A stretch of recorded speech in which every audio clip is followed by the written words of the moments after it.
Hey, welcome back everyone to Live at 9. The Willy Wonka of the Mid-South, cooking up something new for his fans and anyone who has a deep love of chocolate. Philip Ashley Ricks is a James Beard Award nominee and has appeared on the Food Network and even featured on Oprah's Favorite Things list, and now he's adding author to his already extensive resume.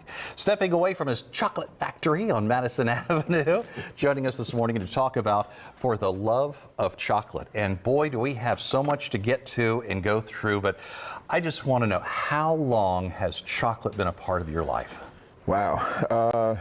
Since the very, very beginning, almost 5 years old. First time I had a chocolate chip cookie, first recollection, and, was in love with that ever since. And then, I started this journey specifically back in 2007. So that's 18 years. So and I long think time. You've been a part of Live at 9 ever since then. Early days. You've been here from the early days until recently, sharing along the way. Absolutely. All of the exciting things. And I mean, it's just amazing how you have been able to take this craft just to a totally different level. For those at home that may not be familiar, tell us what really ignited, your business. What happened that caused you to kind of go to the stratosphere with your product? Definitely, first of all, you guys have been such a big support since the very beginning, so always grateful for that.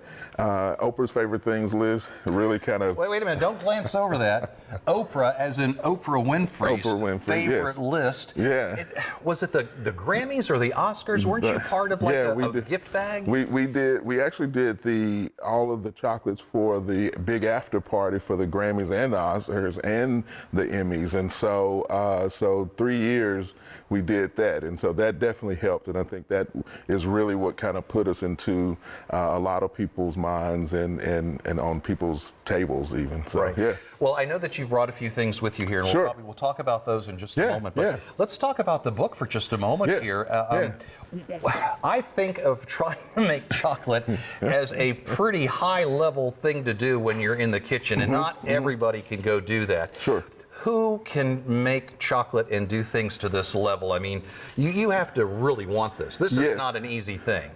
That's true. However, the whole point of this book, and really, the inspiration behind this book was, listen, I want to make this, as they say, put it where the goats can get it, and something where everyone can make it. Hey, I'm done with the news today. I feel like going to make chocolates, and pick up this book. And so, step by step, all the things, the tools, the expertise, the information is all in this book, and it's really designed. Someone posted yesterday, her 5-year-old daughter made a few recipes out of this. So it's really designed for the home cook, as it says. So, Man, I still think I look at that, and I don't want to say it scares me, but it makes it look, I don't want to say it looks difficult, because you said you're putting it together step by step. So I imagine if I took my time and I read the book, I might be able to do something.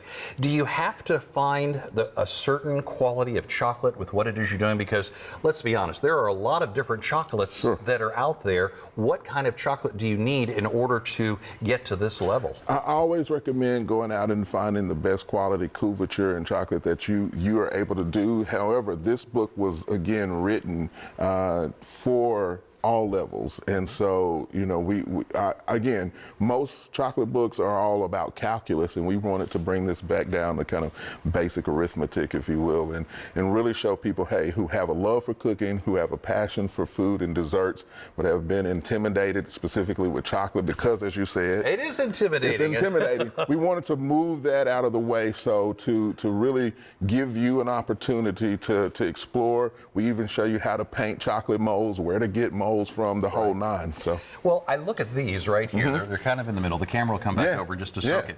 Now, these are so beautiful. They don't even look like you're supposed to eat these. Tell me what these are and maybe the genesis of those. So, so this is the Memphis barbecue chocolate. So this is one of the very first pieces next to the sweet potato chocolate that I did in the very beginning. So this recipe is literally in the book. And then we have our Thank you very much. Elvis Presley inspired banana, peanut butter, chocolate, all of those. And so from bonbons, which is the first chapter, talking about bonbons and all of the chockistry to create that, going all the way to cocktails. So not just chocolate, but we have waffles in there, pancakes. We have a Manhattan that we call the Memphian, and it's kind of reorganized that. And so there's something for everyone.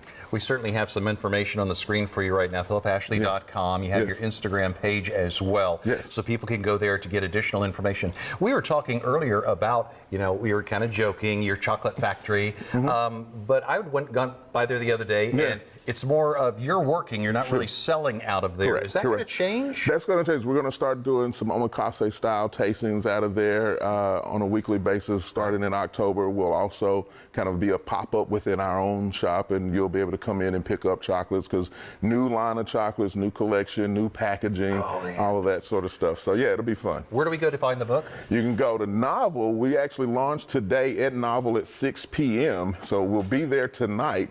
Gina Neely will be there. We'll do a little interview. I'll be signing books. But then Burke's bookstores, anywhere you buy books locally, also Barnes & Noble, Amazon, etc. So really quickly, do you have any other big projects on the way? Or, I mean, this sounds like your plate's already full. Yeah, plate's full, but we're preparing for the holiday, finally getting on track, and we've got a really cool Advent calendar that's finally, it's on its way right now, as a matter of fact. So, Ashley Ricks, we thank you so much for being Always here. A pleasure. Congratulations on just such an incredible career. Thank you. All right, coming up on Live at 9, a celebration fit for a king. We're talking about the legend himself, B.B. King.